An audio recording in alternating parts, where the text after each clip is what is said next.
السلام عليكم. موضوع مهم جدا. هل يجوز للمرأة أن تمنع نفسها عن زوجها؟ بمعنى أن تحرم زوجها عليها. يعني إيه الكلام ده؟ يعني تقول لزوجها أنت محرم عليا لأي فعل عملها بقى. ممكن يكون ضايقها جدا، ممكن يكون خانها. خانها. ممكن يكون يتصرف أي تصرف أحمق، يعني مش هعد التصرفات. اكيد كلنا عارفين ايه التصرفات اللي ممكن تجنن المرأة وتخليها تقول لزوجها جملة زي دي، ان هي كارهة التعامل معاه او ممتنعة عنه كزوجة. هل يجوز ام لا يجوز؟ طبعا. طبعا لا يجوز. لا يجوز حتى منطقيا وعرفا، لا يجوز. لان المرأة لا تعلو على الرجل، ولا يجوز شرعا ودينا. بمعنى ايه؟ بمعنى لا المرأة كده تصبح ناشز. يعني ايه ناشز؟ يعني اذا قيل على الشيء ناشز اي كلمة النشوز نفسها معناها العلو والارتفاع. هذه الارض ناشز، يعني مرتفعة، عالية ومرتفعة عن باقي مساحة الارض الاخرى. واطلق على المرأة الناشز هذا اللفظ لنشوزها او علوها عن زوجها، انها بتعلو عليه. طبعا احنا كلنا عارفين ان القوامة للرجل. ما تتضايقوش يا ستات، اصبروا، هاخد لكم حقكم في اخر السلسلة دي. سلسلة فيديوهات مش حلقة واحدة. هقول لك واديكي حقك، مش هجامل الرجل. بس ده دين، ما ينفعش نقول حاجات ما وردتش في الدين. لا يجوز للمرأة أن تمتنع عن زوجها، لا يجوز شرعا ودينا. طب وبعدين أنا جوزي عمل وخلى وسوى وأنا مش قادرة أتحمل ماشي، أنت ممكن هو ذوقيا يحاول أنه يبتعد عنك كام يوم، وفي نفس الوقت يحاول يراضيكي ويحاول يحتويكي، علشان مش هتوصل المرأة لحاجة زي كده. المرأة العاقلة، لأن في ستات سوري بيبقوا عندهم شيء من التفاهة شوية. اي موقف خلاص، لا انت لا، ما ينفعش طبعا. ما ينفعش ان المرأة اساسا تفكر في الفكر ده او تقول لجوزها حاجة زي كده. انت كده بترتكبي اسم وجرم في حق نفسك وفي حق زوجك. انا عايزة اسألك سؤال. اذا انت حرمت نفسك عليه، هنفترض مثالا زوج بيخون زوجته، الزوجة يعني زي ما نقول ايه، قفشته متلبس وهو بيخونها. طيب ماشي. ايه الحل بقى؟ لما تمتنعي عنه، هو كده هيتوب، مش هيعمل كده تاني.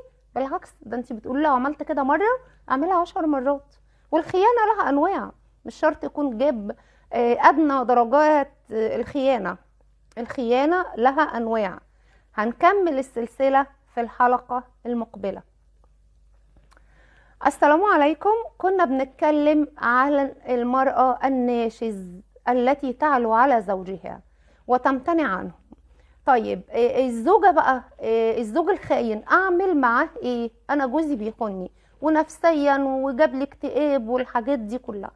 ولازم يا ايها الزوج والاخ الفاضل تعرف ان نفسية المرأة بتنعكس على ولادك. يعني انت لو مش خايف على زوجتك اللي خدتها بكلمة الله، اللي خدتها بأمر من الله عز وجل، وجعلت المرأة، خلقت المرأة في هذه الحياة من أجل أن يأنس بها الرجل.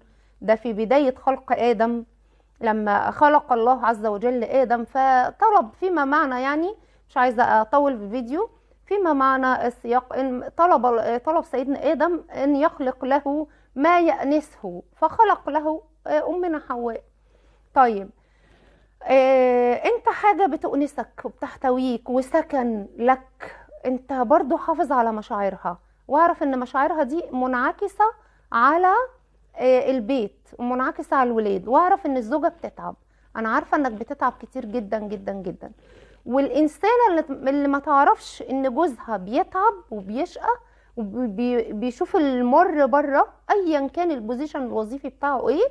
حتى مش عايزة اقول لو كان رئيس ايه، يعني لو كان رئيس اي حاجة برضو بيتعب وبيتعب، وكل ما علي على منصبه كل ما زاد متعبه في الحياة وضغوطه النفسية والتزاماته والمشاق كلها. فأنا بقول لازم الزوجة تقدر تعب زوجها وتقدر مسؤولياته وتقدر ان هو نفسيا مضغوط، فتساهم في يعني فك الضغط ده عنه شويه.